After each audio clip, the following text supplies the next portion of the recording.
Hello everyone, welcome to NannuoLive Workshop. Today's workshop topic is about the taste of Yunnan. And this is a topic that actually came up quite naturally over the years.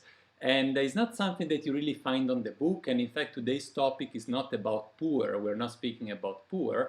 But actually what happened is that I realized that sometime when drinking a tea, the first thing that was popping up to my mind was not which particular type of tea it was. Let's say you do a blind tasting, you taste the tea, oh, this is white, this is green. But the first thing I was thinking sometime was, oh, this tea comes from Yunnan. And so I realized that actually there is a commonality between the different teas from Yunnan. And so I thought, let's do a video about that. Let me check if here in the chat that I have in front of me, you guys can see my messages. Yes, I see. Yes, Jens, I have a new look. I got my shaver shipped over from Denver, where I live, here to DC. And finally, I could cut my hair and my beard. So yeah, new summer look. Although today is really cold actually here. It's just 4 degrees centigrade in DC in mid-May is extremely unusual. Anyway, for those of you that have registered to the workshop, you have received 6 different teas at home, along with also other material that I will explain you soon. If you didn't register for this workshop, it's not a problem. You can still find similar teas at home and you can do this workshop along with us, online or offline. I will tell you soon which are the teas that we have selected for this workshop so that you can do that along with us. But by the way, we do or we plan to do actually this type of workshop on a fairly regular basis. So what we want to do is you guys to check out our website, to check out our YouTube. 2 of the next NannuoLive appointments are already online, visible. One is in June, early June, with Siggy. We will do a live, it won't be a workshop, but we will do a discussion and a tasting about yellow tea. And then at the beginning of July, there will be a workshop together with Matthias about the effect of aging on tea. And that for that one, you can already sign in, and we will send you, as done for this one, also the teas so that you can do the experiment together with us. It is a workshop for which we have the pleasure of using the Tie Guan Yin from Master Chen. Master Chen has been doing Tie Guan Yin in Anshi for 30 years, and we have some of those very early Tie Guan Yin from Master Chen from the 90s, and some that are very, very recent, just for 1 or 2 years ago, and we will compare them with each other. Disclose to you also the way that the aged ones have been stored by Mr. Chen, and then find out actually how only the aging affect a tea, since the 2 actually, or the different, not only 2 but more than 2 Tie Guan Yin that we will be tasting were actually made by the same person, and they are coming from the same fields. All right, let me check a little bit here if everything is fine. I don't see any message from Matthias. I won't be able to give the workshop and simultaneously read all the message that you guys are writing there. But nonetheless, I have Matthias that is supporting me, and I have a chat with him, so he will summarize me the main question and main topic. So let's get started actually with all you need, so that before we start, if something is missing on your chassis, you will be able to go in the kitchen and grab it. So as you see, I have actually more or less everything on the table. I will have 2 gaiwans. We're going to steep in 2 gaiwan. Please glazed gaiwans, and try to get 2 gaiwans of the same size. These looks of different shape a little bit, but they are actually very precisely the same amount of water under the lid. Then you have 2 pitchers as well. And we have, if you want, a tiny teapot. I've taken here our Buddha, and then 2 cups. I like having white cups for this type of experiment, and you want 2 cups identical, not only same size, if really possible identical. If you don't have 2 cups that are identical, just go for 1 only, that's enough. But better 1 only than 2 different. I will use strainers, so I have a strainer here and a strainer here for the 2 gaiwan. If you don't have both, you can also use only 1 strainer, that's fine. Then, of course, the teas. As I told you before, we will have 2 white teas, 2 green tea, and 2 black tea. The 2 white teas will be a YUE GUANG BAI from 2017 and a Bai Hao Injen from Fooding from 2014.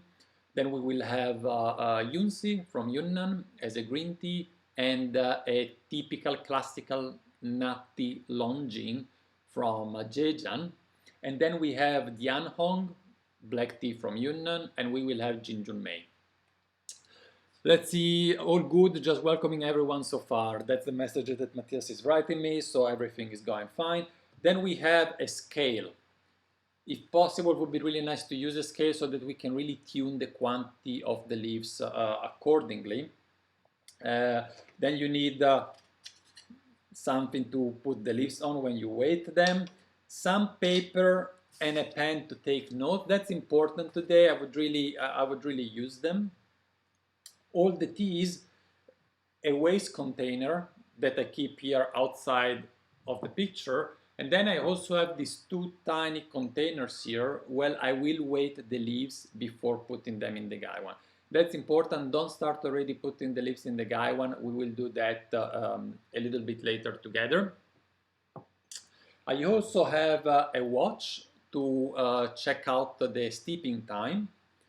And let me see if I forgot something. Of course, I have a kettle of water, and I don't have only a full kettle of water, but I have already prepared next to me some filtered water to fill the kettle. So, you know, if you're not close to the sink, you might want to do the same so that, you know, you don't have to get up and you miss a portion and then you don't remember, oh, how many grams and so on. Say that I think we're fairly complete actually to get started. And before we start, let's speak about one aspect, you know, the quality of the tea. Which are, in your opinion, the parameters that influence the quality of a tea? So I won't wait now all your answers, but I will tell you. Mainly, actually, not only, but mainly, the quality of a tea is determined by 3 parameters, just 3.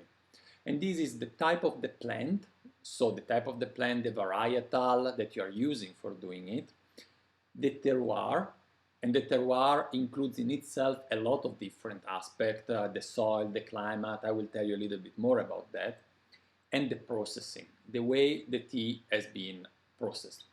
Now, what we want to look at today is not the processing. Actually, it's exactly the other way around. We are not going to try to distinguish tea because they have been processed in a different way. That's a topic for another video. When you, for example, you want to do a blind tasting and you want to be able to recognize by feeling the difference between a green and a black tea, for example. Today, actually, we want to forget that difference and we want to look only at the type of the plant and the terroir.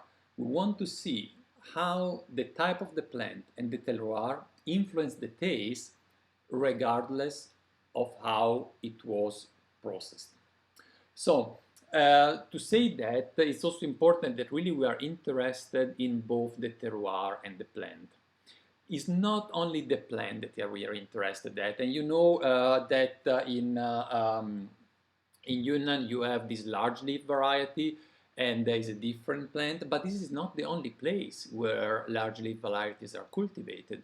Large leaf varieties, DIAN HONG, cannot really grow in the northern latitudes, but there are other regions in China, all the southern portion of China, where you have other large leaf variety. For example, on our website there are at least 2 teas that are not from Yunnan and are made with the large leaf variety. One is the Yingde Hongcha and the other one is DIAN Hongcha. Both teas come from Guangdong province, which is more or less at the same latitude as Yunnan, but is far on the east. And nonetheless, when you taste those teas, you can find some analogies with teas from Yunnan, but they do not taste as Yunnan. So you need also the terroir, the characteristic terroir of Yunnan, of which I will tell you a little bit later.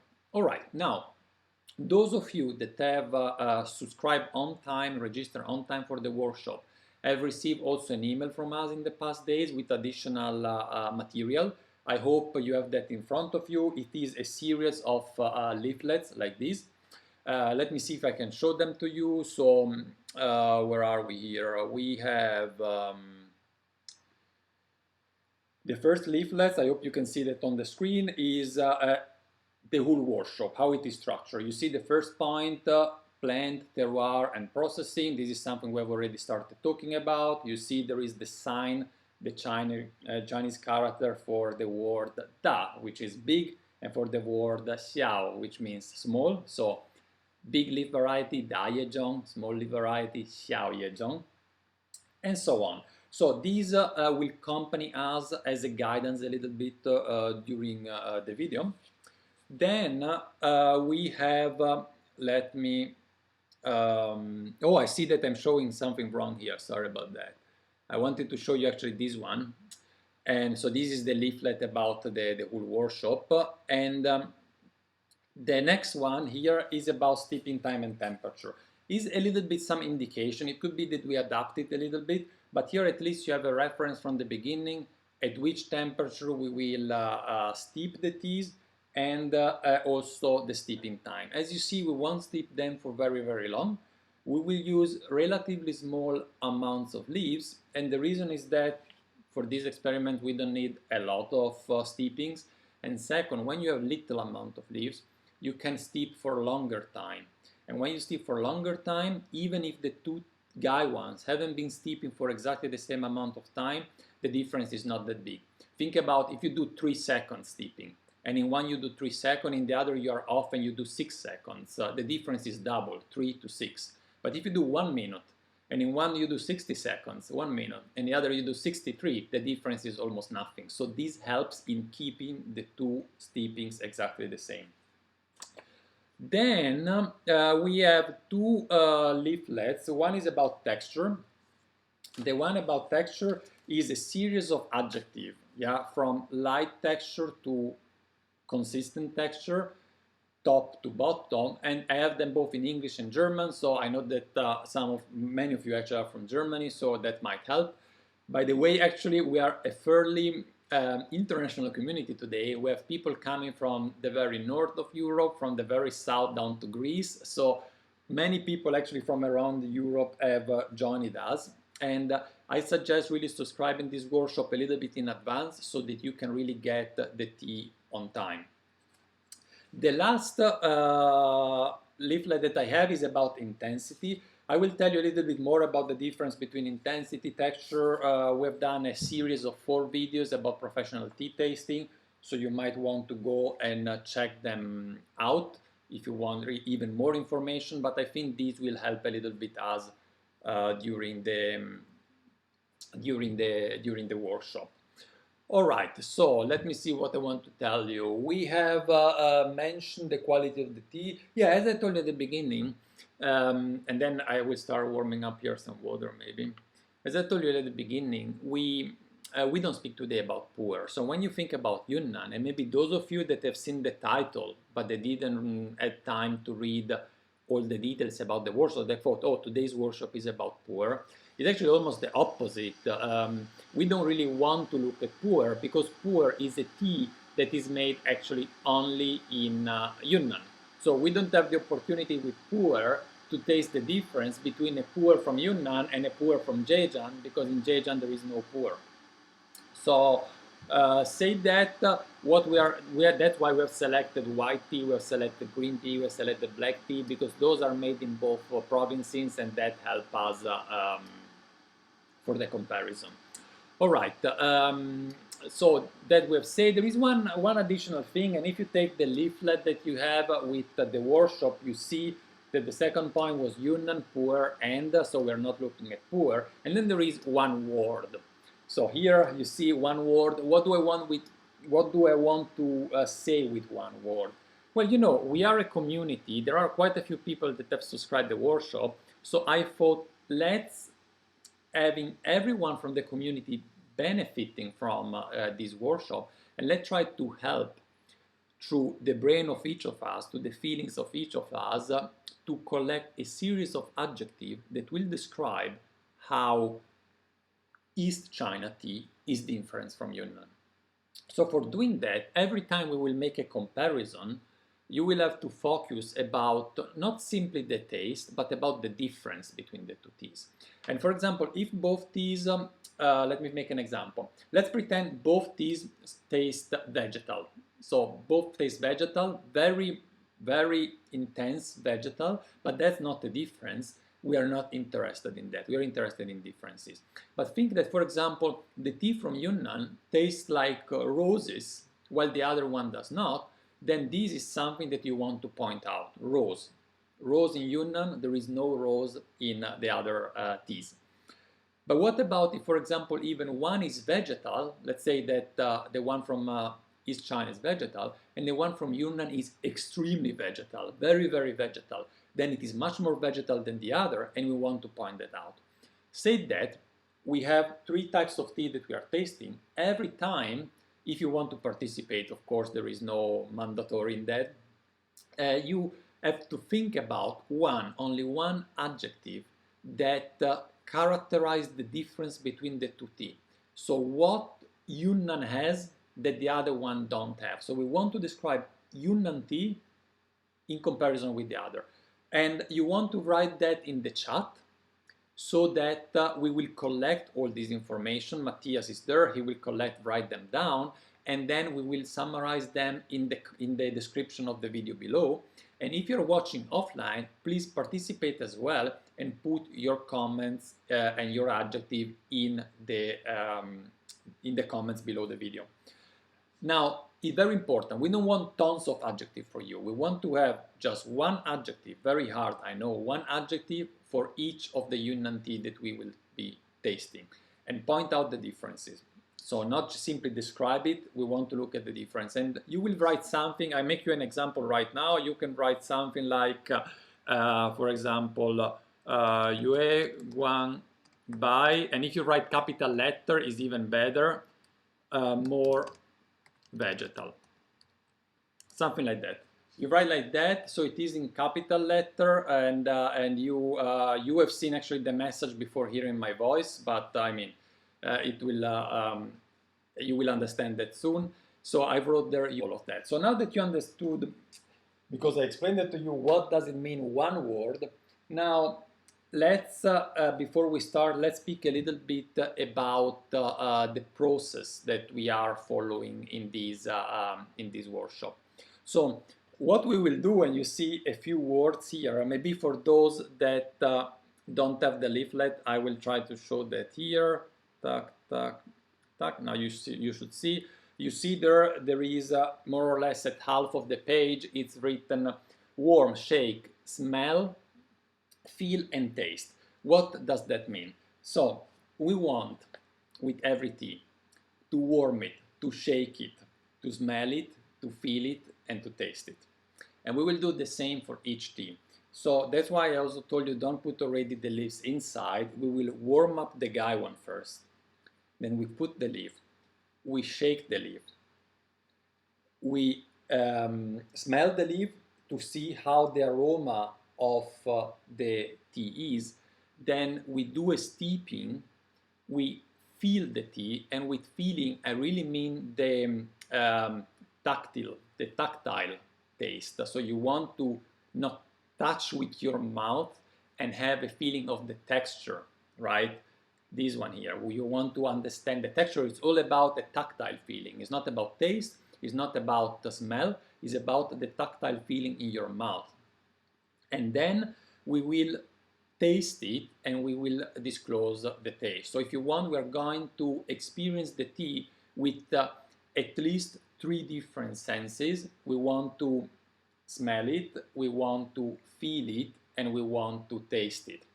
On top of that, since the eyes are playing a major role also in the way we perceive taste, and also hair plays a big role. Think about when you eat in a quiet environment or in a very loud environment. I really suggest today to don't have very hard music and loud music in the background. Try to have a quiet setup. You clean up your table so that you can really concentrate on the tea. So let me go back here to just myself. And now we will get started. So the teas we will start with are the white teas. Yeah, I've spoken now enough. Sorry about that. We have here Bai Hao Ingen 2014, and here we have YUE GUANG BAI from Yunnan 2017. And while we get ready, you have to weigh 3 grams of leaves for 100 milliliters of water. These are the two teas, by the way, in the case you haven't seen them. You have here on the left side the tea from this is Fujian, so from the east of China, the Bai Hao Ingen, silver needle, and on the right side you have YUE GUANG BAI. All right, so these are the steeping parameters that we will use for white tea, 3 grams for 100 milliliters. My Gaiwan are 135 milliliters of water under the lid, and consequently I have to use a little bit more leaves. So you want to do the ratio according to your Gaiwan. If it is a bit larger, in my case, I will use 4 grams. Actually, to be precise, 4.05, but that's not that important to be so precise. So go ahead, weight your leaves, and don't put them in the Gaiwan, but put them in a separate container. So I will start with the YUE GUANG BAI. The difference, these two teas are not processed exactly in the same way. So YUE GUANG BAI is dried in the shadow or in the dark, while a characteristic of Fuding Bai Chao, Fuding white tea, is that it is too much tea, is that it is dried at the sun. So the processing is different. Nonetheless, both are white tea, which means they haven't undergone any kill the green. So there was no stop of the enzymatic reaction right after the harvest, although sometimes okay, here we are, too much. Sometimes the white teas are actually heated, baked at the very end of the process. So even after a couple of days, actually, after they have been out for a couple of days. So 4 grams. I have my 4 grams here because I said I have a larger Gaiwan. My Gaiwan is under 35 milliliters under the lid. So I have them here. Of course, a couple go out. And if you look at the leaves, if you have a YUE GUANG BAI, you will see that this is actually a silver needle. So it means you have only buds. There are one leaf here and there, and you will see that those leaves are on one side dark, black, and on the other side they are bright. This is an important characteristic of YUE GUANG BAI. And in fact, this is also one of the reasons people say it is called moonlight white, because it has one side is dark like the night, and the other side is white like the day. Now I'm waiting 4 grams for the Bai Hao Ingen, the silver needle. And by the way, what I realized, we have different Bai Hao Ingen on stock, and when I thought about doing this workshop, I thought about YUE GUANG BAI, and I just automatically in my head I said, okay, a good pairing with it is actually Bai Hao Ingen 2014, because the two are somewhat similar. And so I proposed you, and we wrote the text of the workshop, and only later, when it was too late, I realized that actually I should have taken another Bai Hao Ingen, because we have another Bai Hao Ingen that is from 2017, which is exactly the same year as the YUE GUANG BAI. The fact is that tea is much greener, and so I really didn't didn't connect them first because of the difference in taste. Yeah, but yeah, it is as it is. We have to live with that. So let's see. I hope you guys are doing the same here and waiting the leaves. I'm also doing a little bit of a mess. Okay.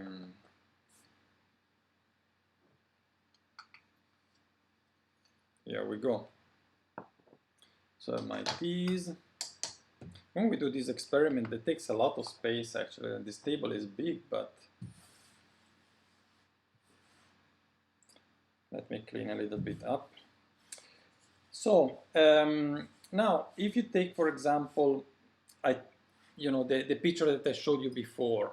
Let me pull that this one here. You see that this picture were taken when we actually purchased the tea, so they were really, both pictures were taken where the tea was about 1 year maybe of age, and you see how heavily different the appearance is. You know, they are both silver needle, they are both buds tea, and we intentionally selected them for that, but the one on the left from Fujian, from Fooding, it is greener.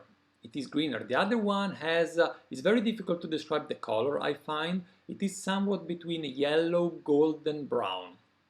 And if I show you now a picture actually from, let's see if I have it here for you. Yes, I have. Look at this picture. This one is two more or less maybe Baimudan, maybe Shoumei grades. You have on the left side, you have a tea from Fooding, so probably Baimudan, and on the other side you have a YUE GUANG BAI. And here you see very clearly the difference in color, and also the fact that the YUE GUANG BAI, the moonlight white, has leaves that are on one side black and on the other side whitish. All right, so I think now the concept is clear about the 3 gram and the 100 milliliters. I will remove that. And now you want to warm up your water at 90 degrees centigrade. And we will steep the tea more or less with this parameter that you see here. So there we have about 90 degrees. We will do a first steeping of about 45 seconds, and then we will do them a little bit longer later on. It could be that we adapt it to our feeling, adapt it also for yourself, right?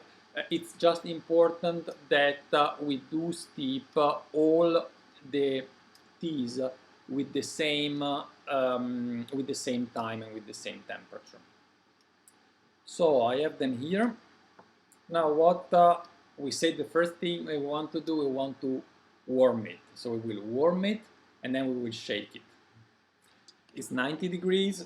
I will warm a little bit. There will be some waste of water. I hope that is okay for everyone. It's really important to warm up the gaiwan if you want to feel.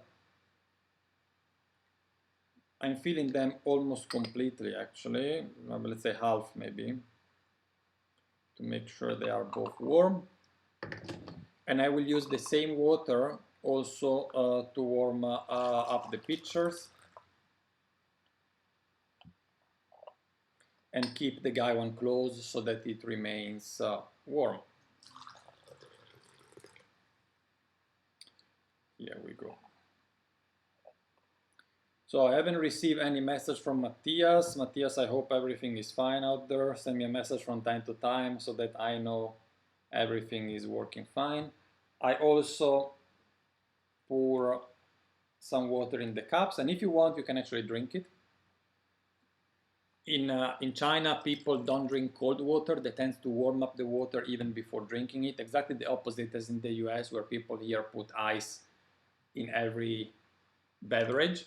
They do the opposite. So sometimes you have in China people that just warm up the water just to drinking water. They prefer it, they say it's better for their body.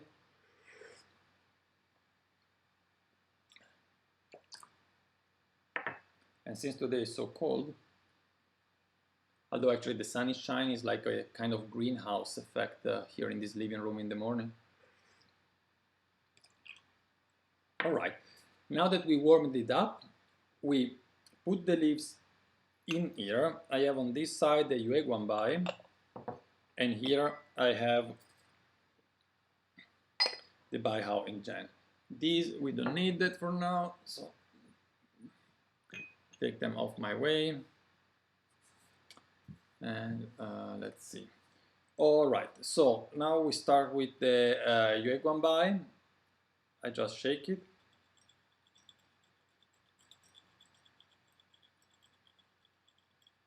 And then I smell.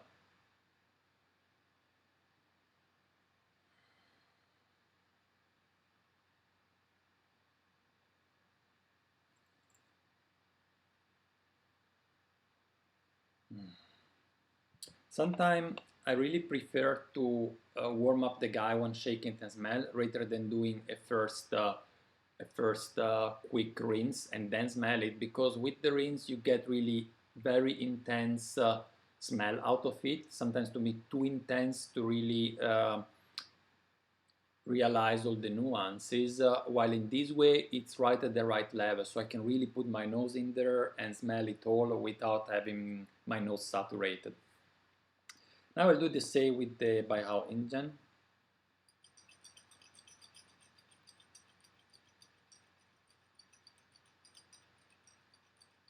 Guys, send me you a message, because I see Matthias is not writing here. I don't know if he dropped off or so.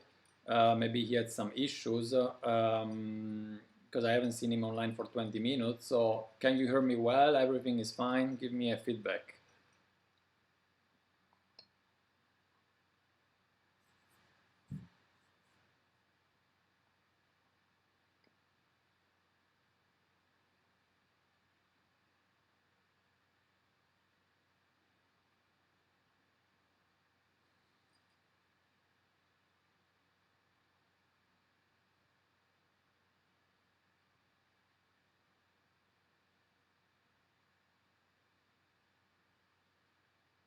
Okay, Matthias just wrote. He wrote that he had some issues. Now he's back. Very good. So now, for me, when I smell the YUE GUANG BAI, the first thing I thought, warm. It has a very warming smell. I don't know if how a smell can be warm. It was warming. Okay. About the silver needle, the first thing I thought is that some days ago I actually made pizza at home. So we did the dough at home. And at the end, when I spread out actually the pizza, the air was smelling like this one before cooking it, right? Like the smell of an uncooked pizza dough.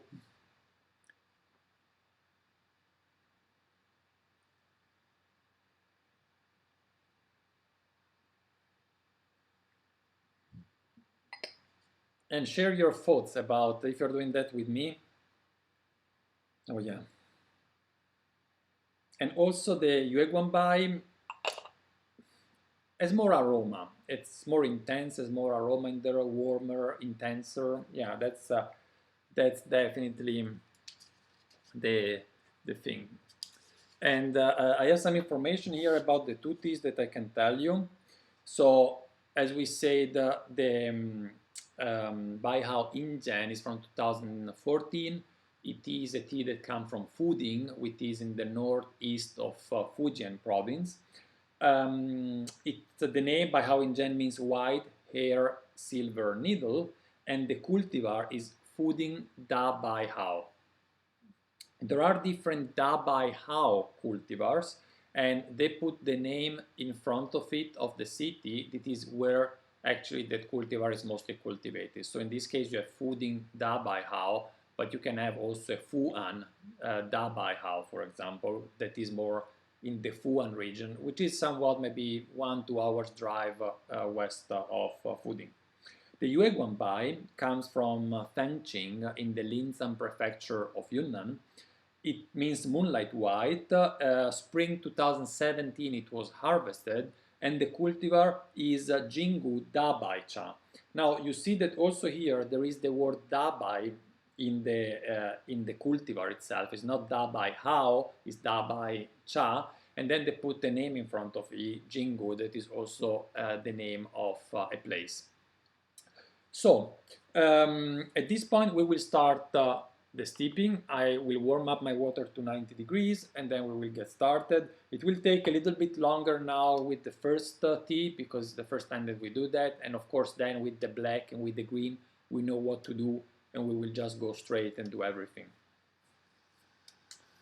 I'm checking everything here. Okay, all fine. Setting up my timer. So I will do, I won't do a rinse. I think today I will skip all the rinse. I want to have the full flavor, and I will go just straight to the steeping.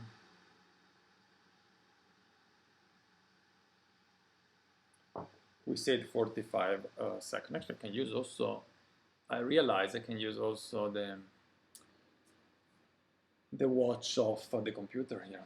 All right, I think I will use that. So 45 seconds. I fill it completely until under the lid.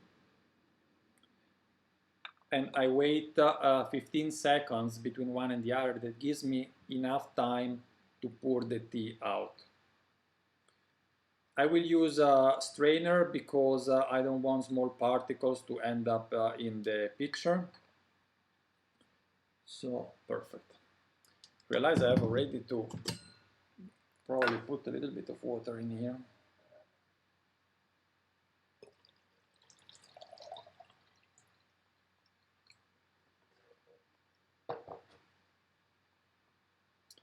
And the first 45 seconds are gone.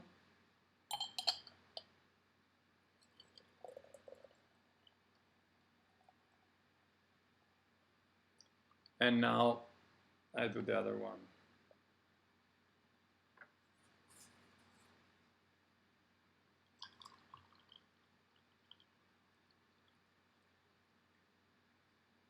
Appreciate also the color difference.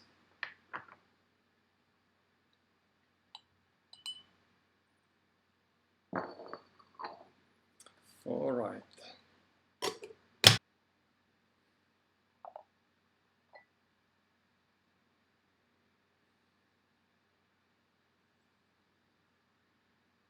So in the lid of the wet leaves, I still have this yeasty feeling for the silver needle.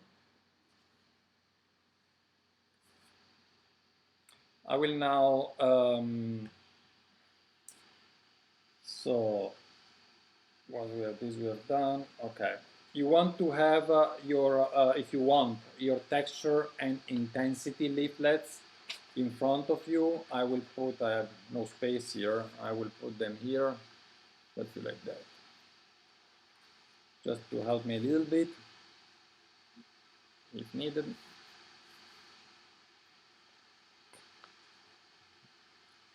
And take it step by step. Go ahead and first focus on the texture, on the tactile feeling in your mouth, and then on the taste.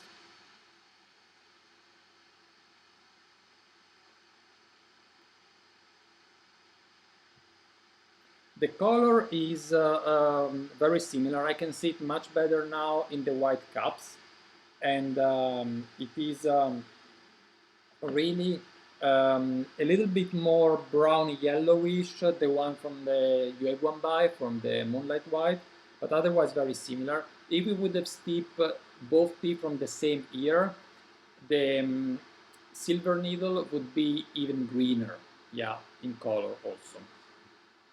I will start now actually with the silver needle.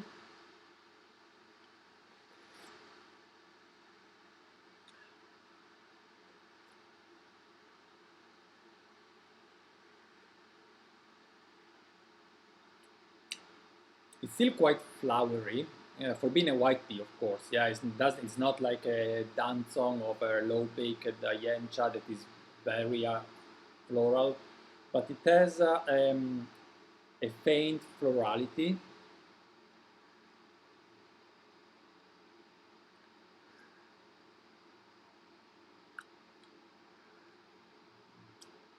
I like it. It's fairly clean. Yan, cinnamon, Yan, in the smell or in the taste? This is the YUE GUANG BAI.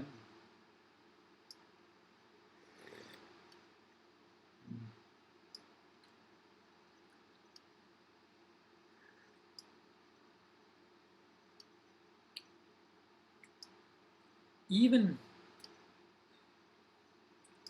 more aromatic actually. The other one has this faint florality, the silver needle, and the moonlight.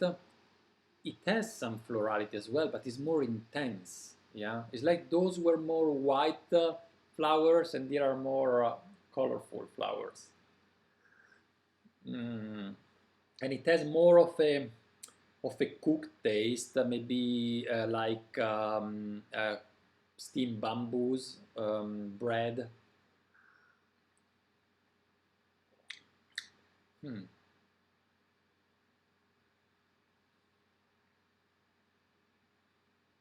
Some cucumber. Alexander is saying some cucumber in the silver needle. So analyze it, right? Everyone has his own feeling, and what we want is to bring, you know, at the end, one adjective for the moonlight white that describe how in which way he is different from the other. Now I will do the next steeping will be 1 minute, 60 seconds. So I get started.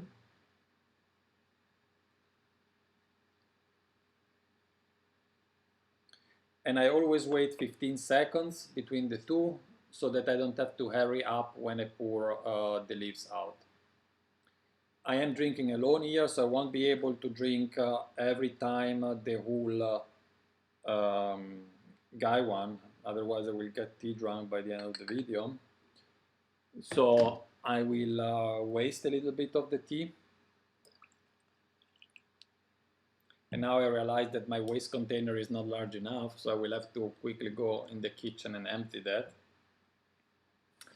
So we'll go now for a minute and see how the taste changes as well, so that we can get our adjective. So Oliver is saying that the YUE GUANG BAI feels more velvety on the tongue, and definitely I can go very well along with that. So here we're speaking about texture. In the texture you have the velvety aspect as well listed. Now of course I'm doing actually I did 1 minute 10 because I started speaking and forgot about the tea.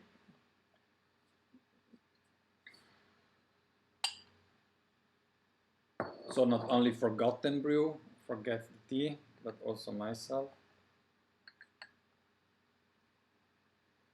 I think forgotten brew is online as well, right?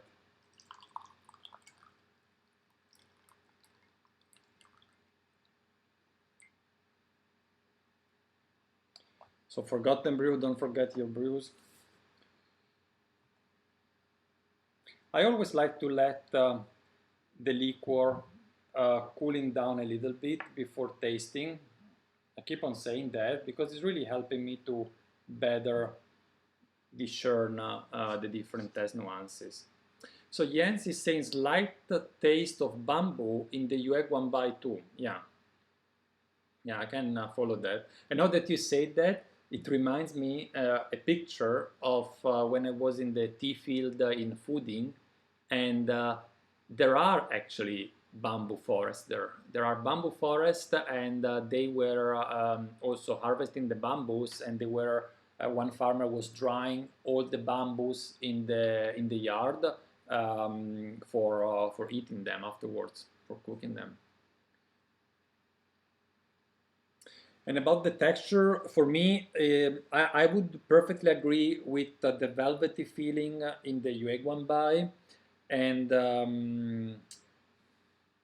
yeah, it's not oily, it's not starchy, so there is very velvety and round.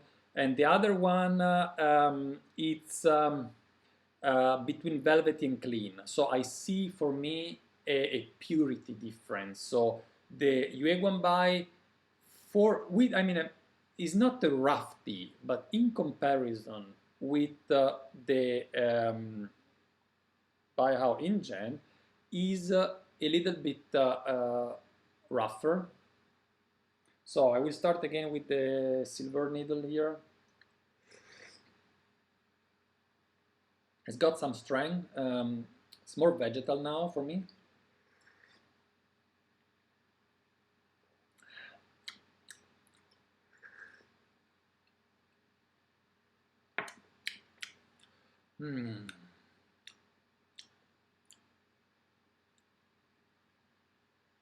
White chocolate, dark chocolate, that Yan is a good comparison as well. Yeah.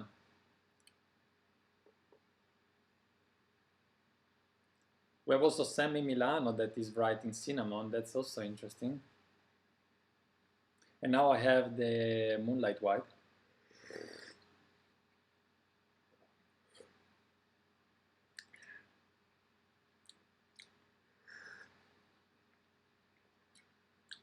A little bit of honey, and is getting more. For me, the texture is getting a bit more buttery, like smashed beans or peas, maybe peas, smashed peas, or green beans, peas, like when you do a paste out of it.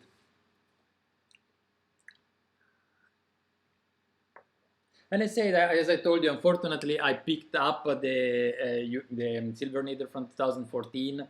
I had to take the 2017, which is a much more vibrant. Yeah, so that's a different. That is a little bit difficult to spot today, but well, you see even in the leaves that the wet leaves, the silver needle, are greener than the other, at least in my cup here. Is a more pale green. The other one is a more intense green. An attribute given by many for YUE GUANG BAI. We'll go for another cup of this one. And it's also important to look about how the tea evolves, like first steeping, second steeping, third steeping.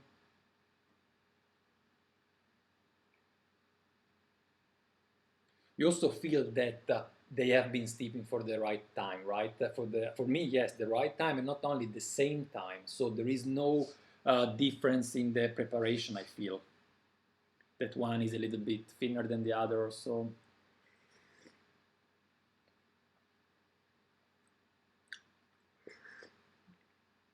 No one mentioned it, but did you notice that both are not bitter at all?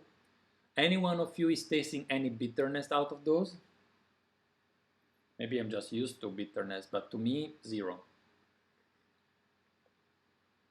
And to me, now it's clear that the silver needle is greener in taste. It has still this raw feeling that I had in the smell when it reminds me the uncooked pizza dough, unbaked pizza dough. And then I had this bread, yeast, and even now it is vegetable, but it's not cooked vegetable, it's not steamed vegetables, it's raw. Raw is, I think, a good word for me. I will write that down for me. So, Bai Hao Ingen for me is raw. YUE GUANG BAI is velvety and warmer. So warmer for me as opposite to raw.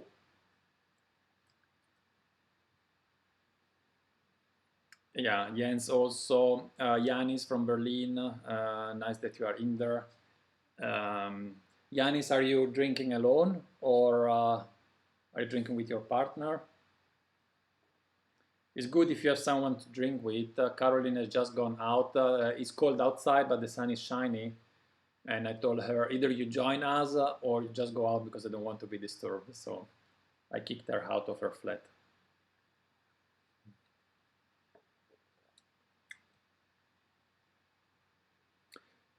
Yeah, that forgotten brew, like cocoa beans, white with peel.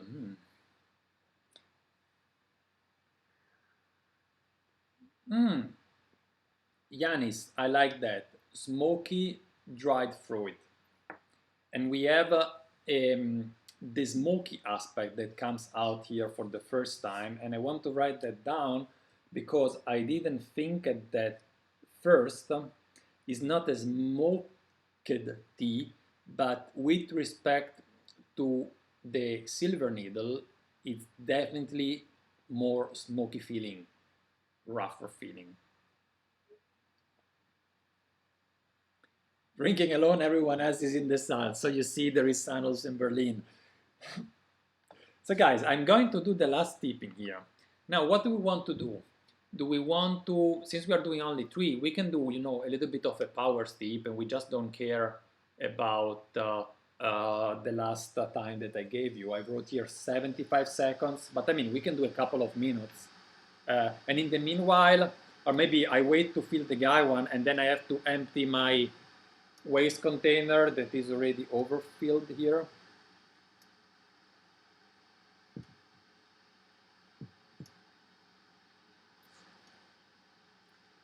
And start thinking about one adjective, right? And I say we want just one adjective for the YUE GUANG BAI. We want to know in one word. It doesn't have to be an adjective. For me, you can write sun. You can write powerful. You can use adverbs. You can use noun. You can do whatever you want. But just one word that describe, or a couple of words if you want, that describe how different is YUE GUANG BAI, Moonlight White, with respect to Silver Needle. So I will start now a long steeping here. Maybe a couple of minutes. So 15 seconds. Here we go. Take off the leaves from the lid. And in honor to Brian, we do a power steep that he likes so much. And while I'm going to the kitchen, guys, I will grab also some more water. So I will be back with you in a while. Do a power steep.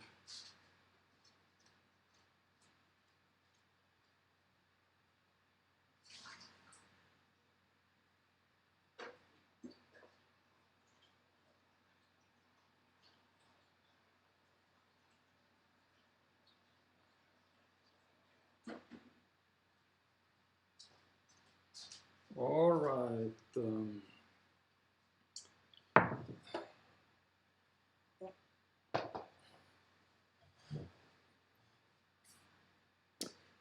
How much time? It's already more than 1 minute. That's good. So in the meanwhile, while I do this power steep, I want to read a little bit what you guys are writing here. Also, Alexander is saying definitely smoky.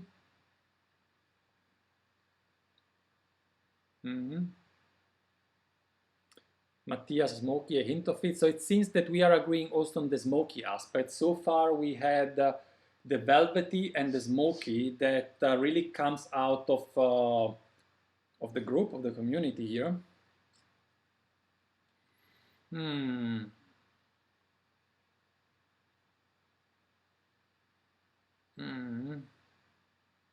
Alain, nice Alain that you are joining. No problem. Yeah, thank you very much, and yeah, enjoy your time. Next appointment, busy time, even in the weekend.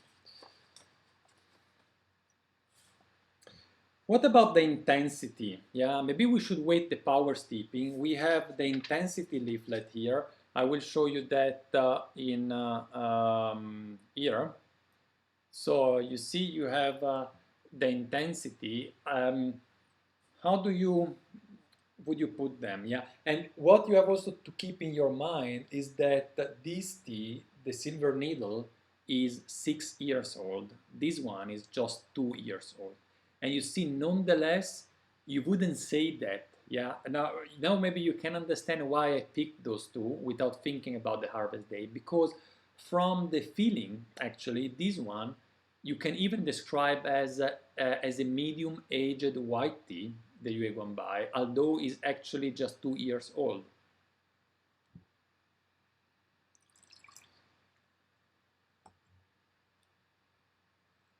By the way, white tea from fooding, when the first month, when it is just made, tastes extremely grassy, like a fresh grass cut, much more grassy than a fresh green tea. And then it changes drastically in short time because there was uh, um, there was basically no chash, so there no kill the green, and it has the opportunity of evolve even more and oxidize a little bit also during the first months. Okay, so I think I have been steeping this now 3, 4, 5, 6, for 4 minutes. So let's see how powerful is the third steeping done for 4 minutes. And I will use this as also a way for judging the intensity of the teas. My first here. And I have my other one. So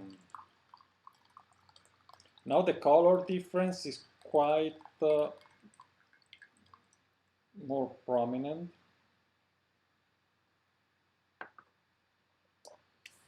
I put them in the cup and I wait a little bit.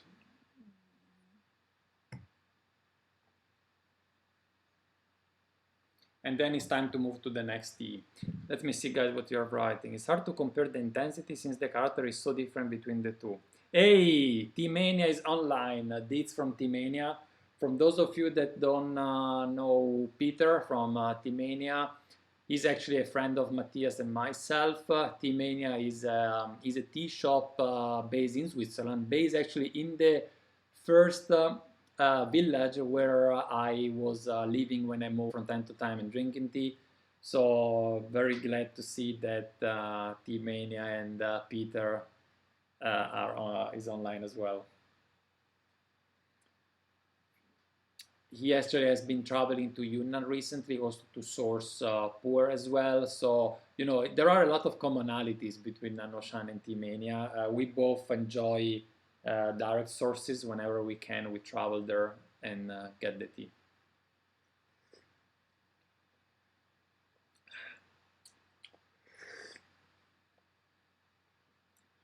I feel a little bit, a tiny bit of bitterness, and the YUE GUANG BAI now is clearly rough to me. It's no more velvety. My last power steep is wavy. Is wavy in my mouth. It's a little bit rough, definitely, and it's quite intense. If I look at the intensity scale, I would say it's substantial.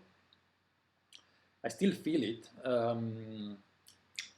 I don't have a palate cleanser here, but I will go now for the silver needle. I should have started from the silver needle, maybe. Here I still taste some florality. It is lighter. It is 4 years older, and it is lighter.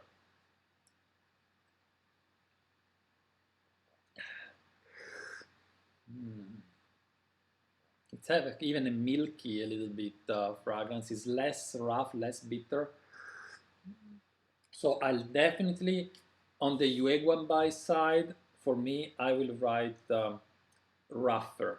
I'm not saying that it's a rough tea, but it's rougher than the other one, in particular comparing the different age that the two teas have.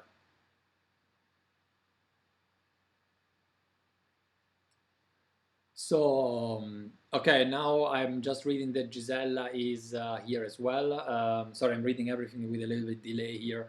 And she said YUE GUANG BAI is creamy. And for me, it was creamy, it was velvety during those first steeps, but now that I've steeped this for 4 minutes, it became quite intense. So, as for me, I have a clear idea now of the two teas.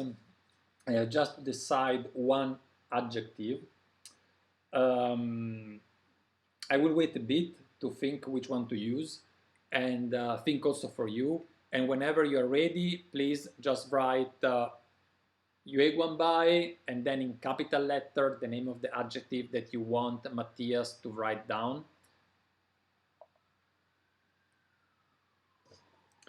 And in the meanwhile, I do some cleaning here.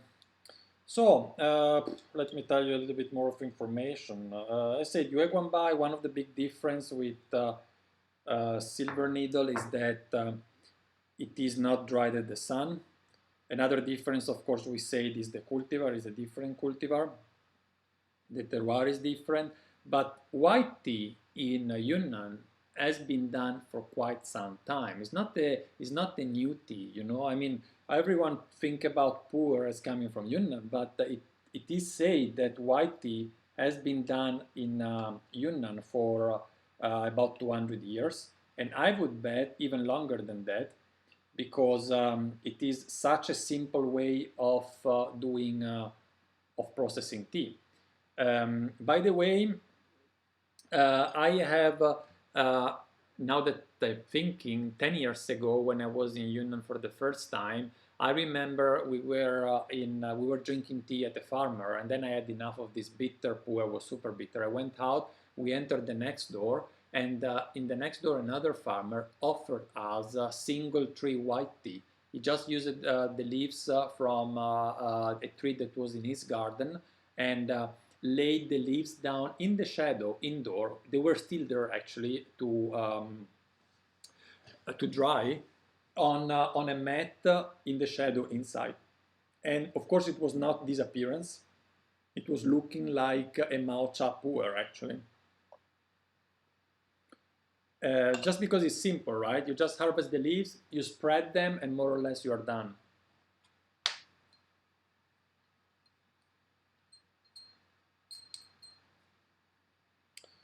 Okay, so yes, please, all caps. Let me see, Elsa. In addition to the dried apricots and smokiness, has an animalness to it, like having your face in a horse mane. Wow, that's really cool.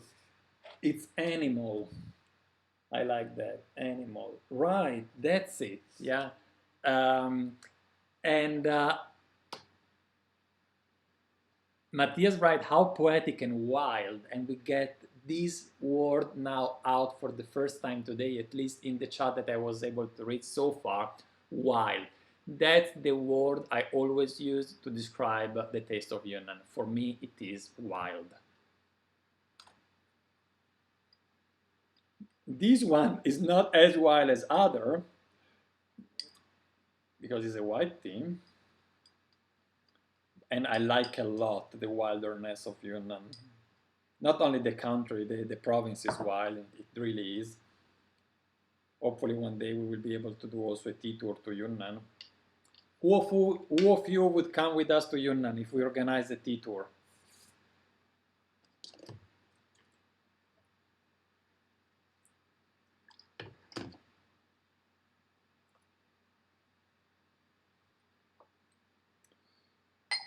All right. So it's taking a little bit, you know, doing everything live here. It takes a little bit of time to get everything ready. So start writing your adjective. I will, maybe I should initiate that. So first of all, I pour some water. And I think I have the adjective that I want to use, especially in consideration of the fact that in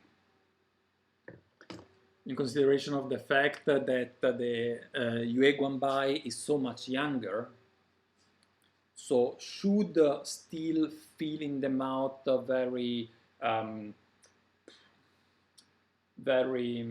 raw, very cold, but it's not. It is warm indeed. So for me, and I will write it right now, so YUE GUANG BAI.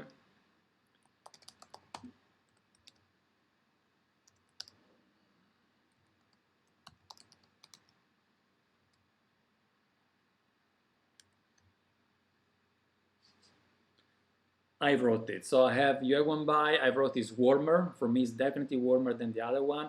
By the way, I saw that Forgotten Brew from Cologne just wrote warm roughness. So promise I didn't see what she was writing, but yeah, I wrote pretty much the same. UMY Wilder. So Matthias, now is your time. Start writing down all these adjectives because we will put them all together at the end in the list. I will just write a few of them so that we can make a recap at the end.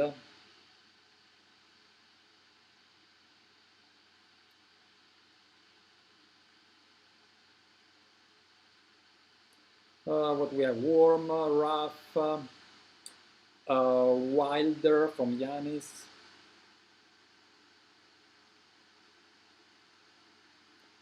Okay, and in the meanwhile, I get ready for the next tea. Next one will be green tea.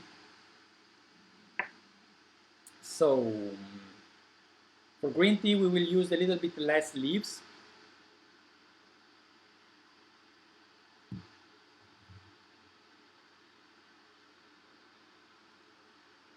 I'm doing here some cleaning of the camera, sorry. I'm cleaning also the strainer.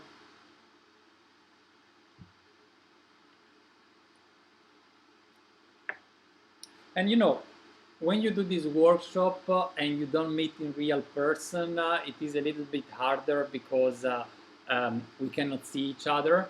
But on the other side, we can benefit from having, you know, also different perspective from all the sides of the world. I'm sure that someone writing from Greeceland on a sunny day with 30 degrees outside might have and experience this tea in a different way than those that are in northern Poland, for example.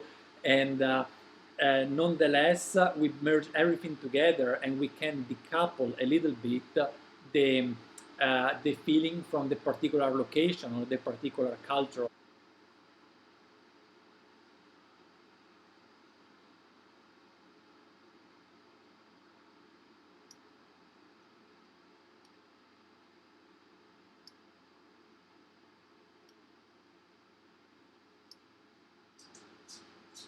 So,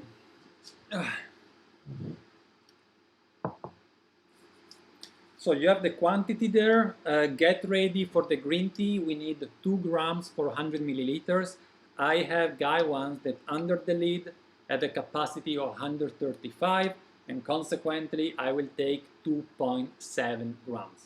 Very little, but we won't do many steepings. And I'm sure that, I mean, none of you have experienced the previous teas as too light, right? It's not me, but you know I like light teas. So white tea is done. I take it off the camera and we go for the green tea. I have here the Longing, 2.7 grams. And by the way, we will steep at 90 degrees.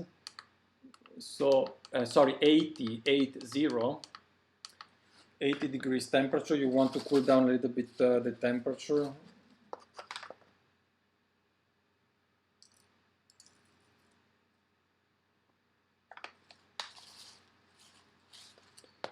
So this is a classic Longing. We call it nutty, but it is exactly the classic Longing. We have another one online that is floral, that was baked at lower temperature. That is even an earlier harvest, just to, you know, to bring out all, or to keep actually all the florality of those tiny leaves from the first days of the harvest. Well, this is really, really a classic traditional Longing.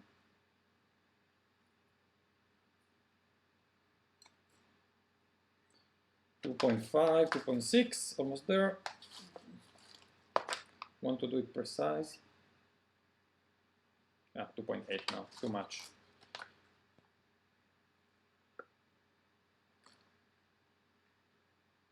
Okay. So that's the Longing.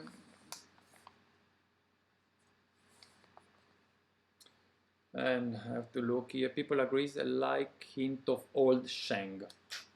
Nice. And of course, it's normal, guys, that we associate a little bit the taste of Yunnan with the taste of pu'er, because that's most of the tea we drink from Yunnan, right? So we have that in mind, it's normal. And I can tell you one more thing about YUE GUANG BAI, since I've seen that Matthias is writing to me that people agree there is a light hint of old sheng. YUE GUANG BAI, sometimes it is even put in the category of pu'er instead of that of white tea. Now, people would agree that formally speaking is not a pu'er because the leaves have not been heated early in the processing, like every pu'er, for every pu'er is done. But there are some association, and that's why in some shops you might find YUE GUANG BAI in the pu'er category rather than in the white tea category.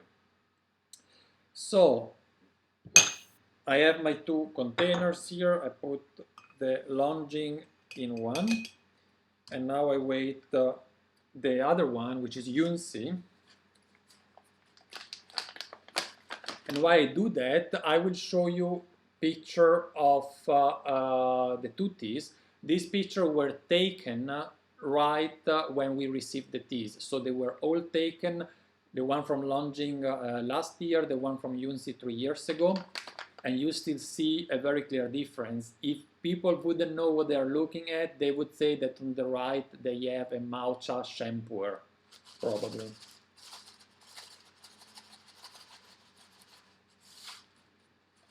So we say 2.7. Again, a disaster here.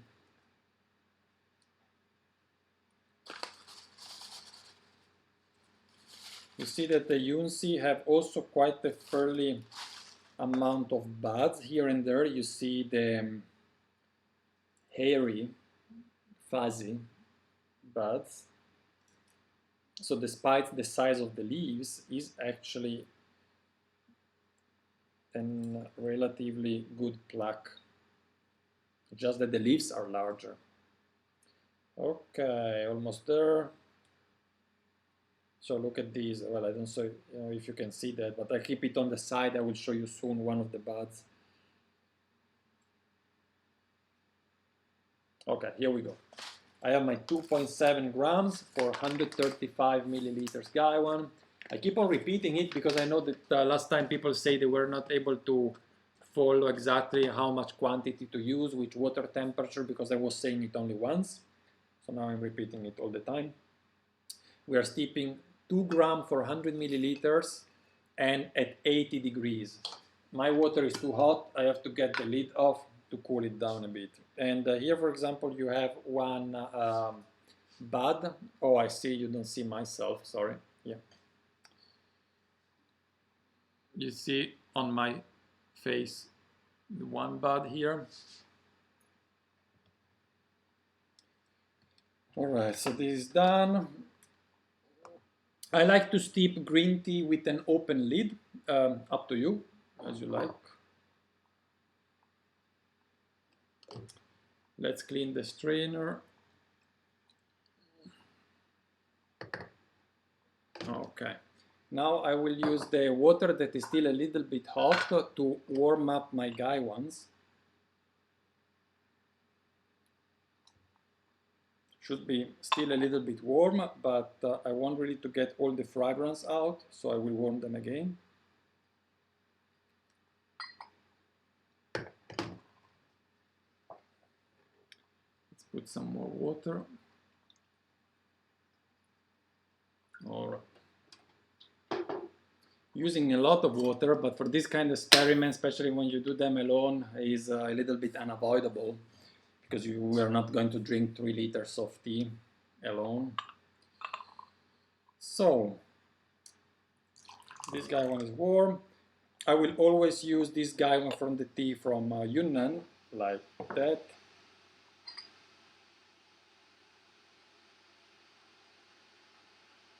Oh wow, Alexander is already at smelling Longjing with pistachio. I'm not yet there, getting there. So I see I have to hurry up a bit here.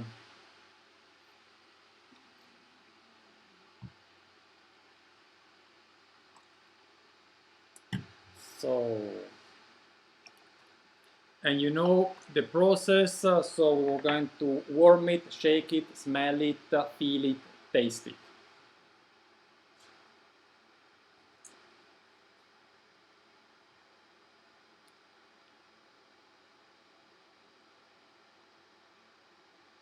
And now I draw my line and we start off with YUNSI and longing. Let's see what comes out of it.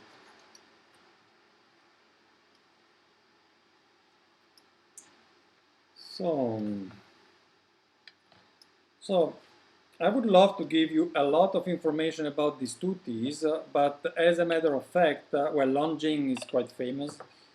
This one comes from the Thousand Island Lake. It is a lake area with many islands in the lakes. That is called Thousand Islands Lake. And the YUNSI comes also from Linzang. And I have here some more information that I can give you about the two teas. Okay, there we go. I will read them shortly. So, first steeping will be 60 seconds. An ice steep with open lid. First, I shake it.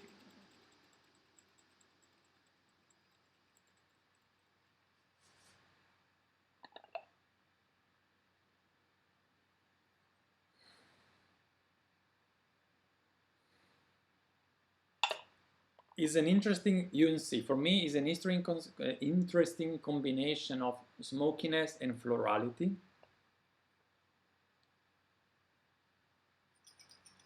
Here I have the longing. Even the sound is different. Can you hear that?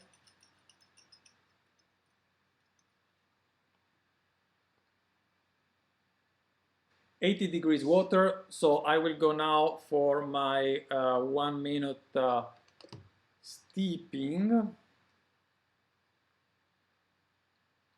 And as I told you, I will leave the lid open. Always 15 seconds between the two steeps, so that gives me time to pour it out without hurry.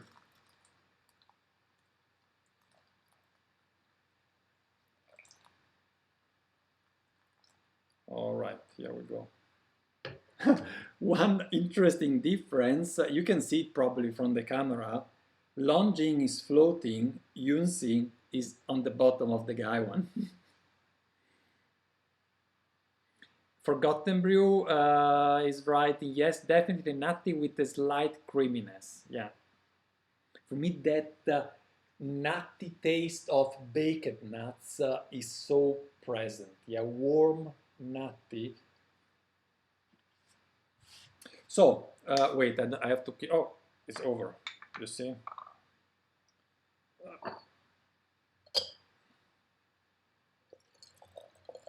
Just by reading Forgotten Brew, I forgot my brew.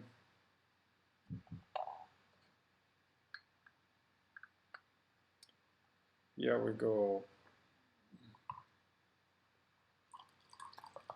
Guys, if you like this type of workshop, don't forget to join the next one. The sooner the better, so we have time to send you over the samples. You find all the information on our YouTube channel in the playlist live sessions.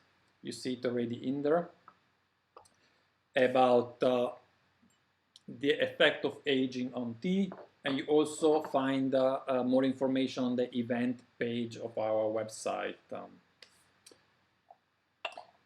Color, here we have the YUNSI that is a little bit more pale. It didn't feel pale in the aroma though. Yeah, the longing is greener. It has a green hue, and the YUNSI, which is also a little bit aged, is more dumb, the color. Is Matthias still there? He hasn't been written for a while, so just to make sure, you know, he can notify me. So now we start with the texture. So we mentioned the texture. it is, where is the texture? So here's the texture. And I have it here on this side. I will start with the longing. Still fairly green.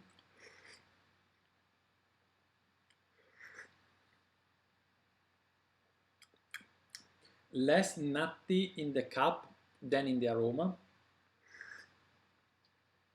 And texture, I would say clean. Clean.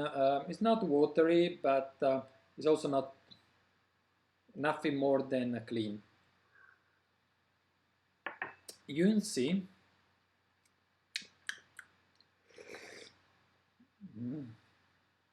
It's hard to focus on the texture because the taste is so there.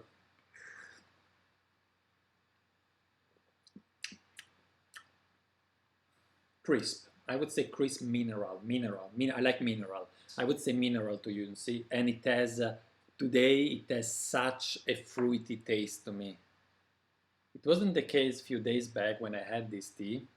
The fruitiness at that time came out later, and now it is very present actually. So let me tell you a little bit more information. I told you that the origin of the Longjing is the the Thousand Islands Lake, Chandao of Chinese. It means dragon well, and the cultivar is the Zhoukang Chun tea, whatever. It is a tea from last year, spring 2019, while the YUNSI is from spring 2017, and that's why we have started now selling it as an aged green tea, since it was stored for 7 years outside the fridge. Usually we never sell tea that old, and we always keep it in the fridge, but we realized that YUNSI is suitable for aging, and so we restarted selling it. The meaning of YUNSI is cloud silk. It is both cloud and silk are names that come often in naming tea, but it's not a famous tea. It's not like Longjing that everyone knows. Here, just some farmers came up for the name with the name. And cultivar, we don't know anything else than it is a large leaf variety, so a DIAN HONG. So YUNSI seems to be lighter in texture. That's interesting. So for Yan, it is lighter. Alexander says oat milk, while we have Oliver that actually pointing out that the Longjing is softer. So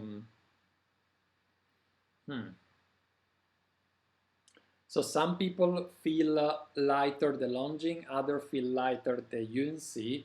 For me personally, I feel lighter a little bit lighter the Longjing, and in the YUNSI I have more of a salty mineral texture. And also some florality as well. You know, before it was more passion fruits, pineapples, and now I have more the florality in it. It's quite complex.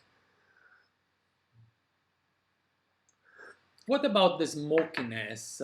Anyone there still feel some smokiness in the YUNSI, or is not there?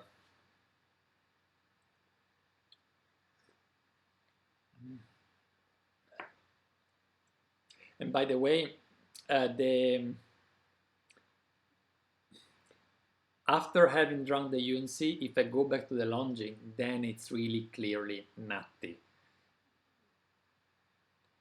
I start writing some adjectives. So for me, the Longjing is really nutty. YUNSI is fruity. And a feature that is not so often in green tea, so I would like to, for me, anyone else feels it like tropical fruit or only me? And to me is mineral salty. So savory, that's what I mean.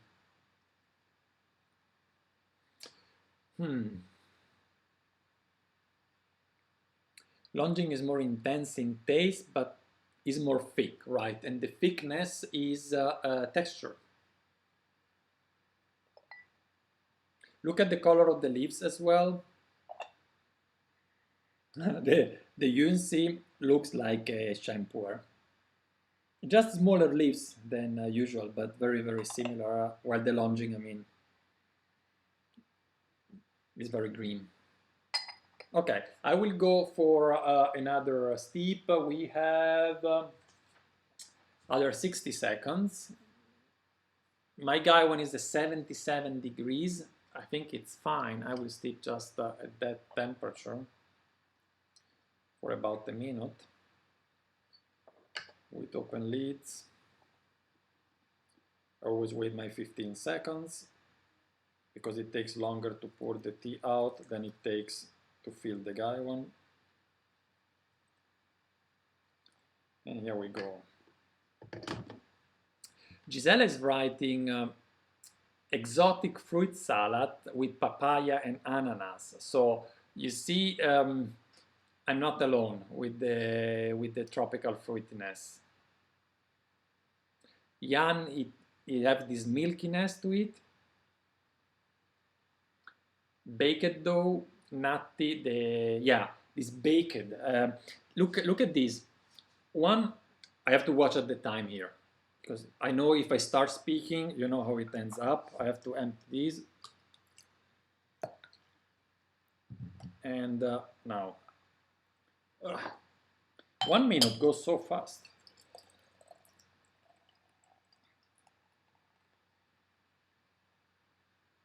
Dried tropical fruit is writing Matthias to me.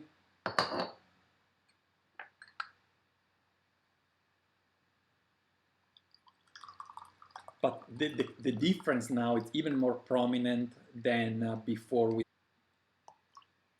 What I wanted to tell you before, and while I'm pouring this, since Longing has this characteristic baked taste, right? These baked nuts, baked chestnuts usually is associated with Longing.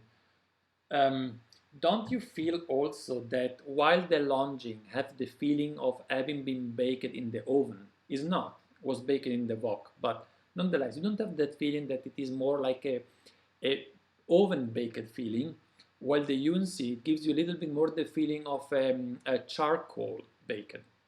I'm not saying that this is actually how the tea were processed. I'm just saying the feeling is more of a clean baking in the Longing and of a rough baking in the Yunsi. That's my interpretation. Oh, we have Sigi, Guy Drinks Tea.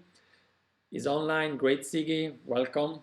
And Sigi will be with me in 1 month, even less than 1 month, where we will deep into yellow tea. Yellow tea is a topic I haven't spoken a lot about on the YouTube channel for a very good reason. I want to do a whole video about the processing of yellow tea, but I have a lot of information in a notebook that I have back in Switzerland. And last time I was there, I wasn't able to find it because I packed all my stuff there in a room. It's very difficult to find.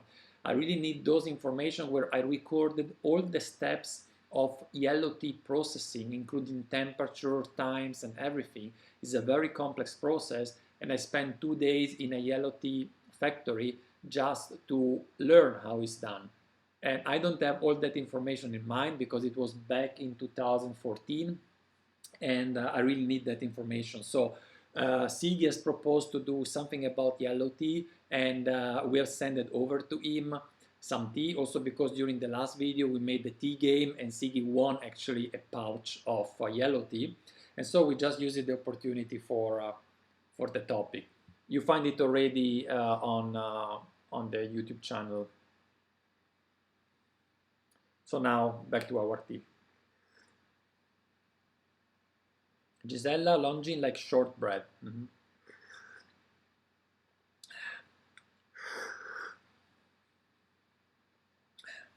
It's incredible how I taste the Longing.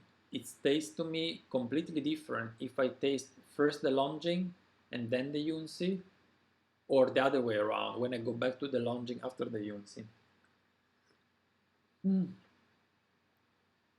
Yeah, it's fruity. It's very tropical for me, Yunsi.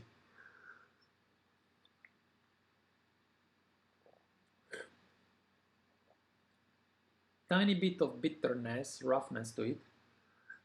And if I go back to the longing now, I'm curious.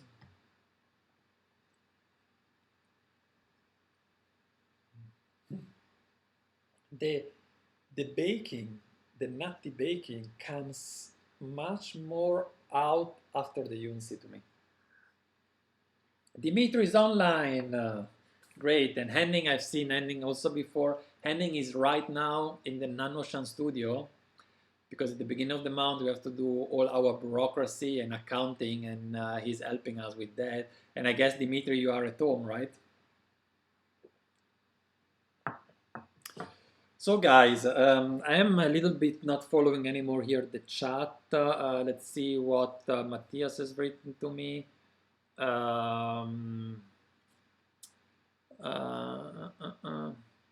No, that's fine. Okay, dry tropical fruit. So YUNSI, a bit of citrus. I see that.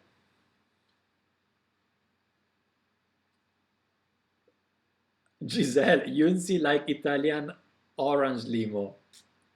Yeah, which means, Giselle, which means it's fruity, right? So orange limo, it's just, one is nutty, one is fruity. We always think about floral, right? Floral is the typical association with tea. You hear floral much more than fruity and nutty. And here we have two clear examples. One is nutty and the other one is fruity. Henning, correct? I'm packing some tea at the moment and just listening. That's cool. And Dimitri is enjoying the sun through the windows, hoping it's finally midsummer. Oh, Jesus. What about the smell of the lid?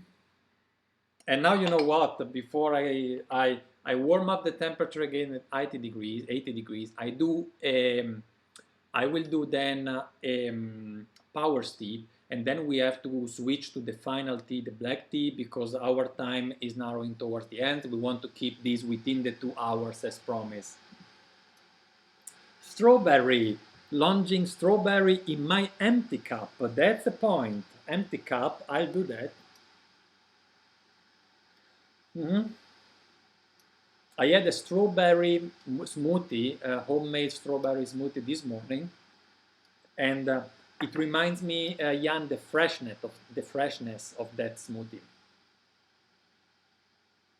So I will do now a power steep, which usually you never do on green tea, but we are experimenting here. So let's go for a power steep now. And you see, it's just 2 grams of leaves, but if you steep them long enough, open lid or close, I will leave it open.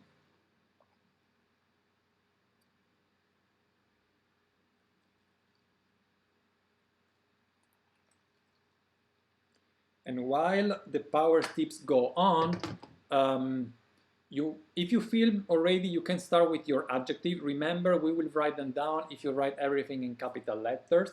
And or you might want to wait the power steep. Like to me, for the white tea, the power steep gave me more information. Then I decided simply to say warmer, and I kept my first impression. But the roughness came out of the of the moonlight white with the power steep. So I have to get some water, and I will be back with you shortly.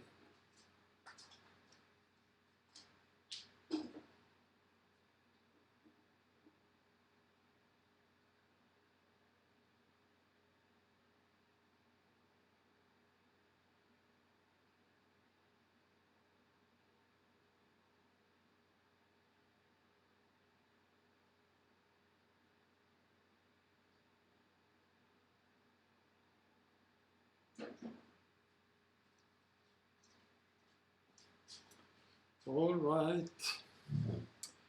So I do my refill here. What about umami taste? Which tea do you think has more umami, the Longing or the Yunsi?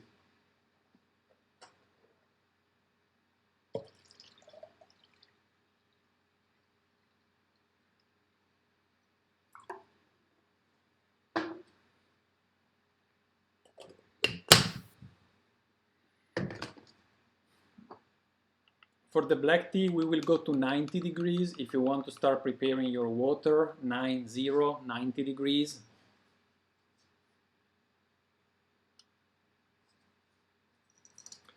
And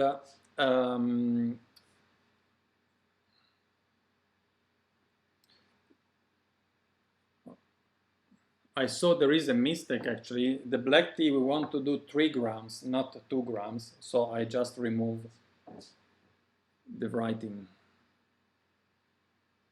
Mattia say YUNSI more umami.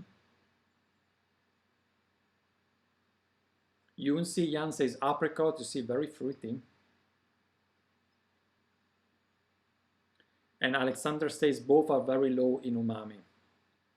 Yeah, here we have really different opinion on that. So I think it is a point where some days ago I had this tea with Caroline, and for her the longing was very clearly umami. So I see, could simply be, you know, that there is not much umami, and that's why it's a little bit difficult to tell them apart under that perspective.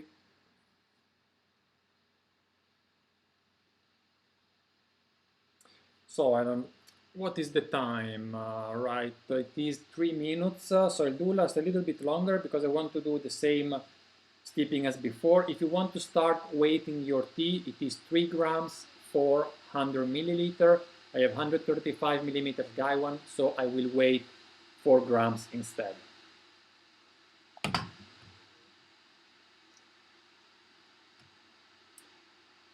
So this is the DIAN HONG. Out the Jinjunmei, I didn't have the Jinjunmei here in DC. All this tea I had to ask my flatmate in Denver to send them over to DC, and I didn't have the same Jinjunmei at home in Denver, and I cannot have Berlin send it over to me because now shipment to US from Berlin because of COVID-19 is prohibitively expensive. So I have another Jinjunmei, not a honey, sorry, not a floral style, a honey style.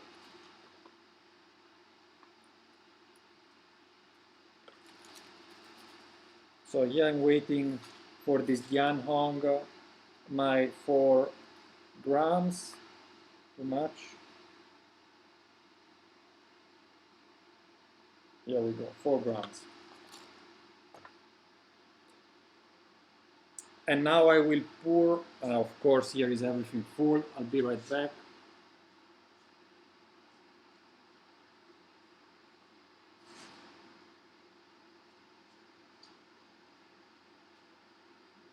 Now I will pour out my power steep here.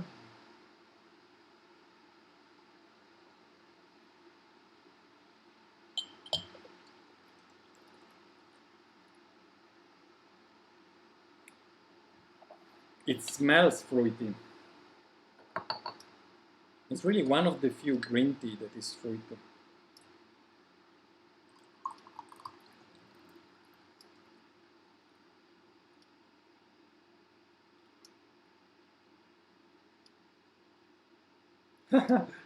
And Agatha is writing, she cannot unsmell strawberry compote. For Yunsi, I think I smell some freesia, although faintly. Okay, Oliver, thank you for joining. And for all the others, yeah, we just reached, the black tea is really an important comparison because DIAN HONG, and I will tell you also the history of DIAN HONG very soon, is such an important tea for Yunnan. So you will see that my Jinjunmei is a little bit different. And actually somewhat similar to the DIAN HONG in color, because it's a honey style.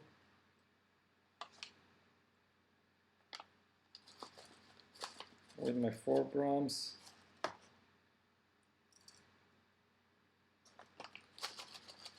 I will show you soon to everybody, which is actually the teas that you have got with the workshop package. It is this here. So you see, you have on the left hand side the floral style Jinjume, which is the most traditional and original style. And on the other side, on the right hand side, you have DIAN HONG.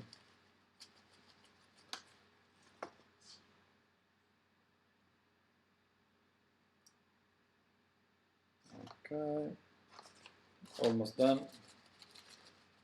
So you have your water at 90 degrees. And please start writing adjective for the green tea.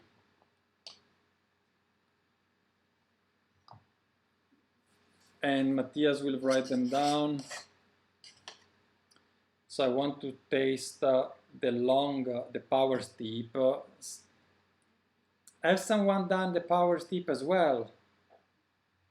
Or is only me here? Wow, YUNSI is bitter. Wow. And very, very astringent. It dries out my mouth completely. Oh, longing is surprisingly smoother. Yeah, it doesn't have all the nuttiness and aroma that it had before, but it's not, after the YUNSI, it's not bitter, it's very smooth. But the YUNSI became really rough.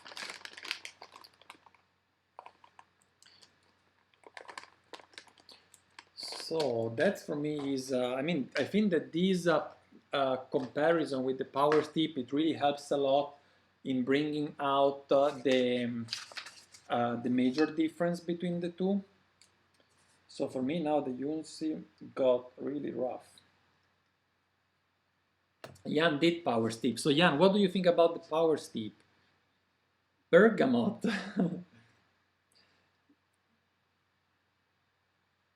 Inner part of apricot stone. Wow. I'm not sure I can remember that in my head. And I will go and empty my waste container.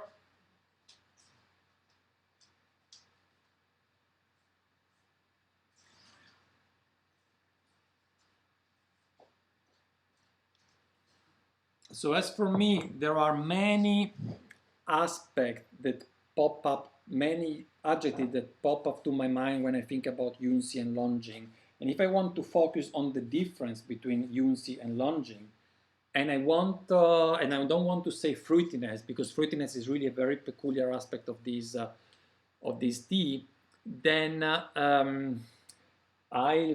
what should I write? I could say rough, but rough was really at the very end of the power steep. So I will do like that. I will write YUNSI mineral. That's for me a characteristic.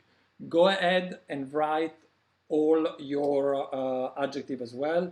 And in the meantime, we get ready for the last tea, emptying our guy ones and getting ready for the blacks. But let's close the green tea first with all the adjectives. So Forgotten Brew is writing fruity apricot kernel. Okay, so we have the apricot stone mentioned by a few. Matthias, go ahead, write them down.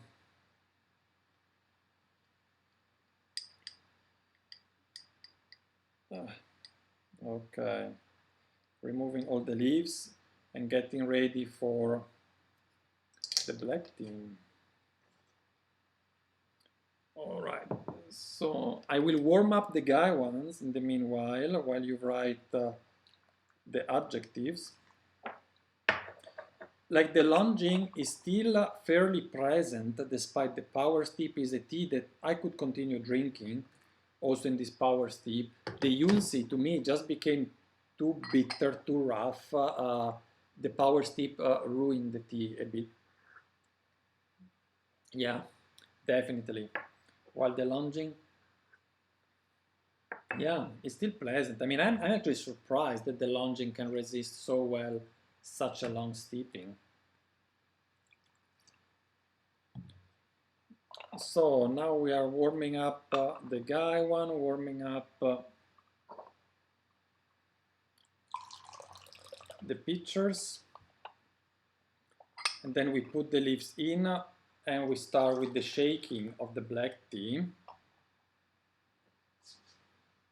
Clean also your strainer.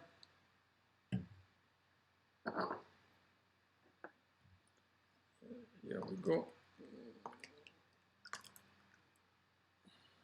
All right.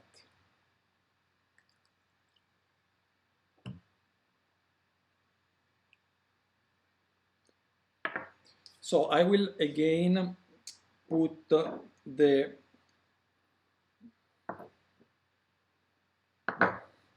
smell at the leaves of DIAN HONG and Jinjumei.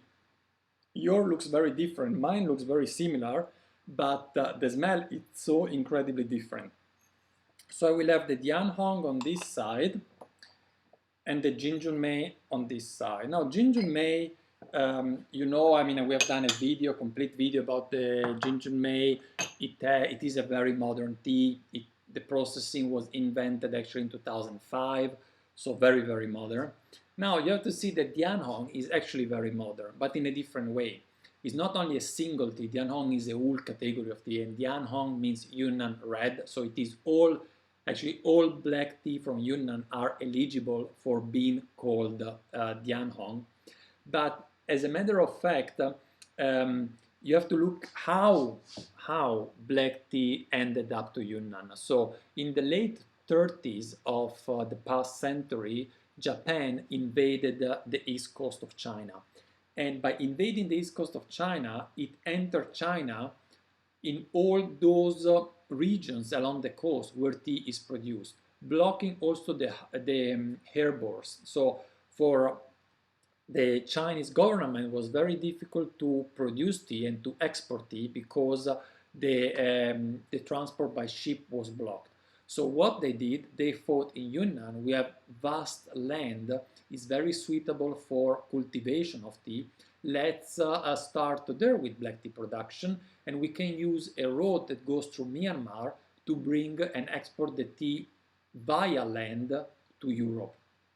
And they sent over expert people that knew how to do the black tea processing, I think in 1937, from the east of China to Yunnan, and it took a couple of years until they established also a production of DIAN HONG there.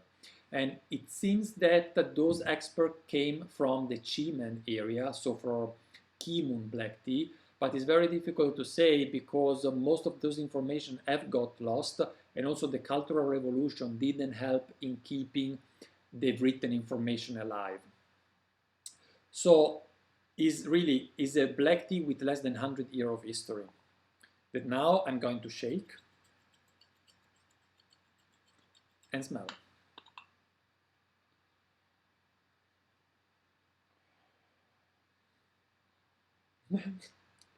It smells like DIAN HONG. Like DIAN HONG is such furry. It's hairy, furry in my nose. And now I shake my Jinjumei, which will be different than yours, right? Mm.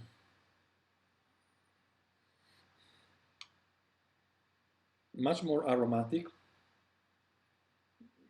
And it has a note of something that I know, but now it doesn't pop up to my mind. You know when it happens that. So now we will go through the steeping of the last tea. We will have 45 seconds for the first steep. Raoul wrote YUNSI metallic, so let's write that down. It's an interesting aspect. Elsa wrote again animal, which I like again, animal. We have mineral, and we have metallic, and much more probably that we have, I see, apricots. So we have fruity is certainly an aspect that everyone noticed. And now, guys, let's warm up the water at 90 degrees, and we want to focus on the black tea. And while we do that, I want to share with you this map here. In this map, you see with the different colors, the marker with the different color, where all the 6 teas that we are drinking today come from. So you see on the right hand side the red, the green, and the silver and the gray markers are where the Longjing and where the Jinjumei and the silver needle come from. And on the bottom left side, all very close to each other because all these come from Linzang prefecture, you have the origin of the three teas from Yunnan. And in between the two, air distance, there are 2,000 kilometers. So really 1,200 miles, so 2,000 kilometers of distance. The Yunnan is even much southern, so you see there is a complete different location, a different terroir, and terroir can be different in many ways, and I want to point out at least one very important difference, which is climate, between the climate in Yunnan and the climate in the east of China. But before doing that, I want to brew this tea for 45 seconds. We have here the DIAN HONG, and I wait my usual 15 seconds, and then I start with the other one. So in the east of China, you have mainly, I mean in the southeast of China, right? We are speaking about Shanghai and southern.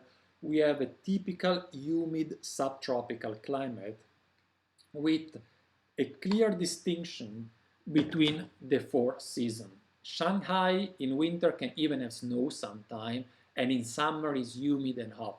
So you have really very clearly four seasons. The southern you go on the east coast, the more the seasons are less distinguished. And I have to steep out the tea now. So the more you go southern, if you go to Guangdong, which is at the same latitude as Yunnan, more or less, seasons are not that clear as in Shanghai, but nonetheless they are there, definitely there. While if you go to Yunnan, in particular in the south of Yunnan, the climate is tropical, not subtropical, tropical, and there is barely a distinction between the seasons. You can harvest the tea almost all the year around, except for a couple of months during winter. So the plant is also evergreen and is, as of course in the rest of China, but is flashing new buds almost all the year around. So if you go to the northern part of Yunnan, the climate goes back a little bit to subtropical, but it's called a subtropical highlands because there are more mountains in the northern part of Yunnan. But in those mountains also less tea is produced than in the south. So you can consider the two like subtropical, humid with four seasons, and tropical with almost one season only. And now I will pour out my first brew, and let's see. Yeah, the color difference is also for mine here is very different.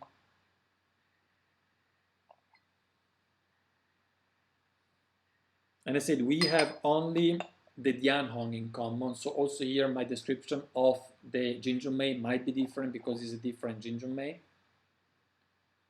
I will start with the Jinjumei first.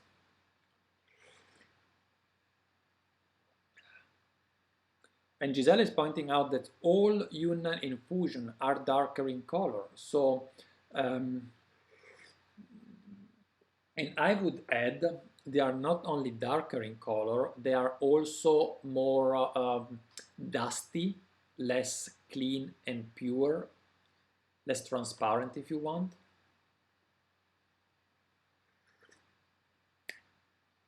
Alexander got it, tobacco. Tobacco is a great description from DIAN HONG. I still have to drink it, but to me it reminds the smell of fresh tobacco. I remember when my grandmother was preparing cigarettes for my grandfather back in the days. They were buying in Germany at that time long quantity of tobacco, and she was just rolling with a machine actually to roll the cigarette like for an hour, and the whole apartment was smelling like fresh tobacco. And this is exactly how a DIAN HONG tastes to me. Forgotten brew, a very perfumed fragrance of English roses. That's the ginger May. That's a very nice association. And DIAN HONG dried plums, pear compote. So warmer fruit. Yeah, plums is a warm fruit. Pear might not be, but if you make a compote out of it, then it's warm.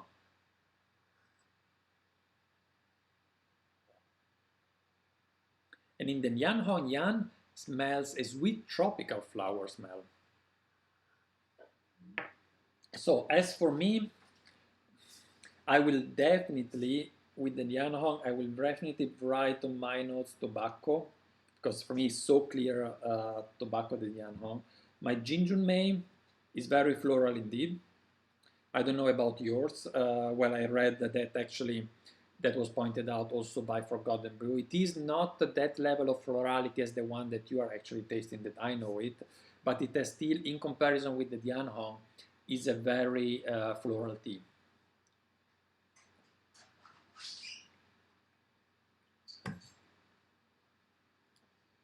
So, and now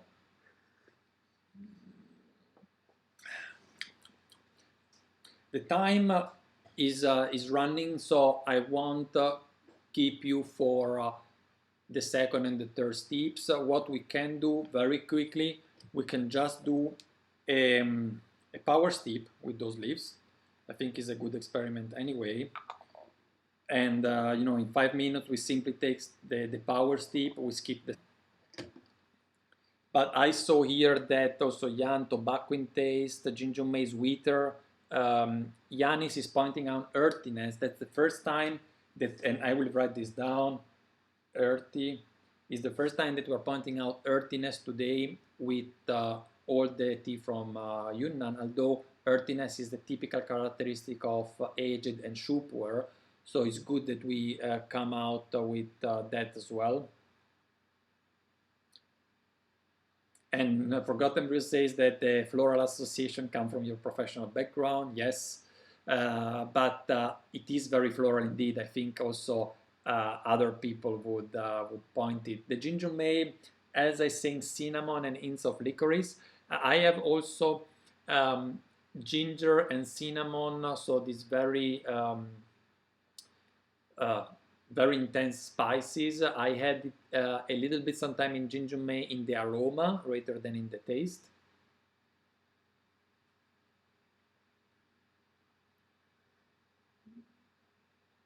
Honey, the smell of the leaves for yam.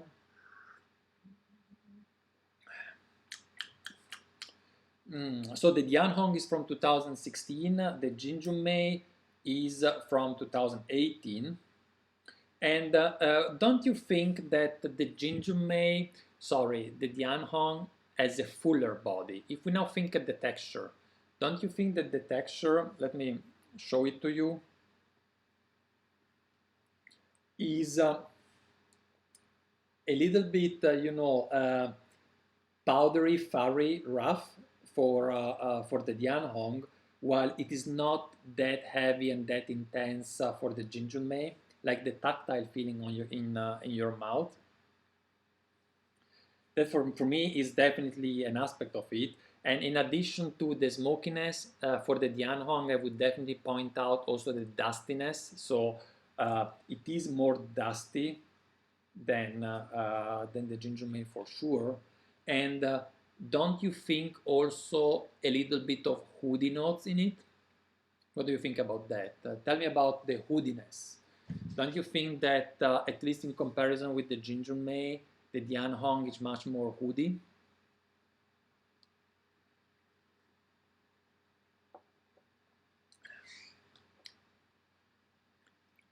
And I'm going to empty my waste container for the last time.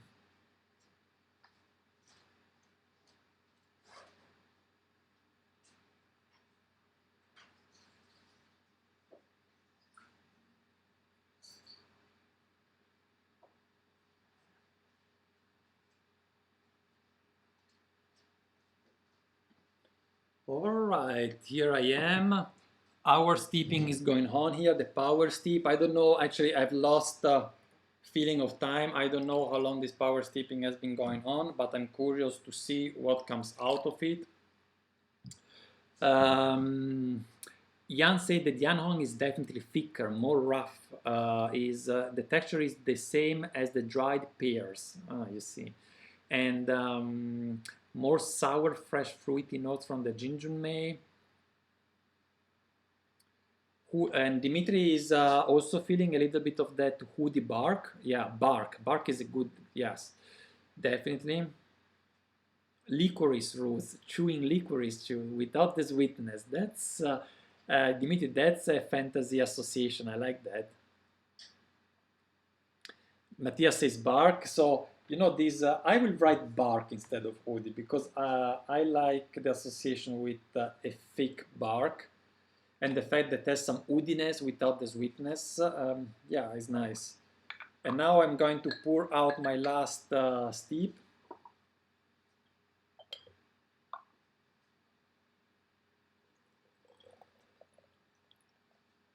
Wow, look at the color. It's so dark.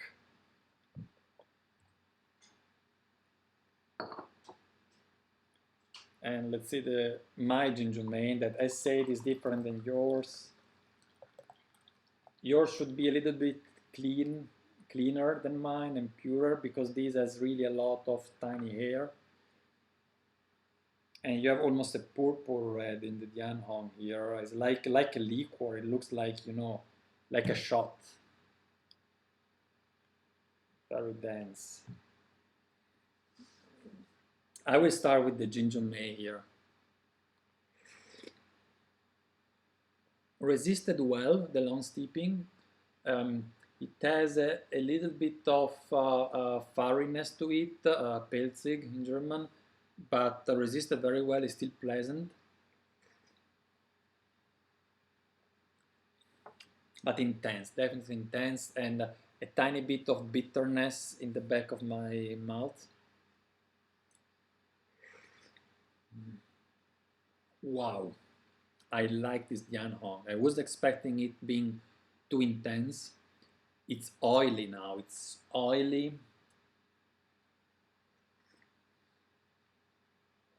It's like aggressive, but it's a controlled aggressivity. Like it's a pleasant way of being aggressive. It's really intense. Licorice. The DIAN HONG, at least this long steep, is very not like licorice, like a liqueur, like, you know, alcohol, like an Italian amaro, actually. Would be great, you know, long steep in DIAN HONG. I will try it out in the next days as an after meal beverage to digest. I'll see if that works. Wow. All right, guys, it is time to write down now the adjective for the black teas. So go ahead, let us know how would you describe the DIAN HONG in one word to point out how different it is from the Jinjunmei. So, and I have also to, well, I know which word I will choose. I will write it because it's so, for me. So, DIAN HONG, for me, it's very clearly tobacco.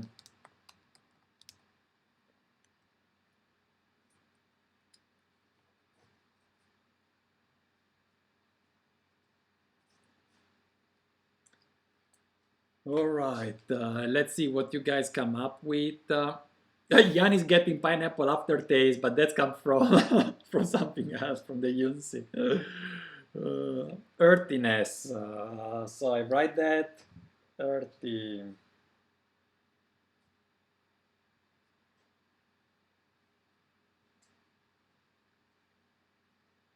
Bark for Dimitri.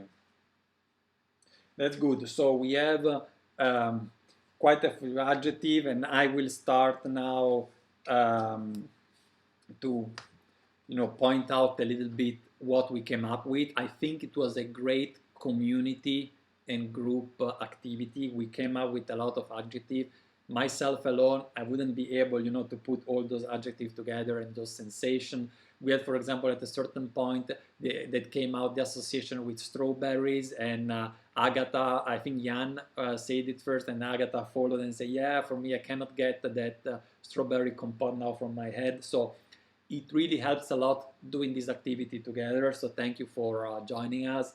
And just, to give you a few, we will summarize them a little bit. Mushroom, I like mushroom. Mushroom. We will summarize them a little bit better in the description of the video below. So if you want to come back and have a look at that, and for those that are watching offline, by the time you're watching, maybe there will be already those adjectives in the description below. Go ahead also and write more adjective in the comments. So we started saying about YUE GUANG BAI, Moonlight White, that it had a warmer taste. It was a bit rougher, wilder, and someone even say it was similar to a sheng puer. Then we went to YUNSI, and for YUNSI we were saying even animal. So it has like an animal feel to it. Wild, we said before, animal. I said mineral, someone said metallic, and there were a lot of fruitiness in it. I say not necessarily a peculiarity of Yunnan in general, but the peculiarity of YUNSI, the animal aspect. And then we moved on to DIAN HONG, and we came up with the association like tobacco, earthiness, bark. So we have a lot of intense taste. The one that pop up to my mind more are animal, tobacco, earthy. Tea from Yunnan are relatively rough, are warmer, they feel warmer.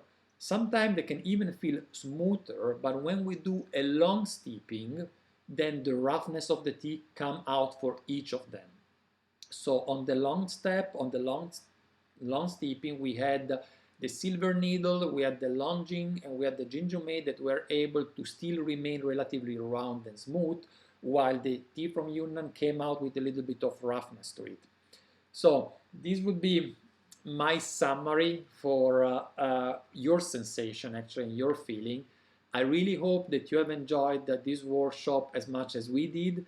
And the idea that we have at the moment is doing a workshop every 2 months, and also another NannuoLive event, which won't be a workshop, just a more free discussion every 2 months, so that every month you have one live streaming from us. 1 month will be just a NannuoLive free discussion, like the next one we will have in June about yellow tea, and then the following month will be a workshop. The next one will be early in July about the effect of aging on tea, and in particular on Tea Guanyin. Say that I greet everybody. Thanks a lot for watching. Don't forget to give us a thumbs up. That's as important for the workshop as it is for the normal videos. Please go ahead, give us a thumbs up right now. And if you made it to this point and you haven't subscribed yet our channel, then you really want to go ahead and subscribe it, because more videos like this will come down your way very soon. Thank you everybody, and I will see you at the next NannuoLive and at the next video. Bye bye guys.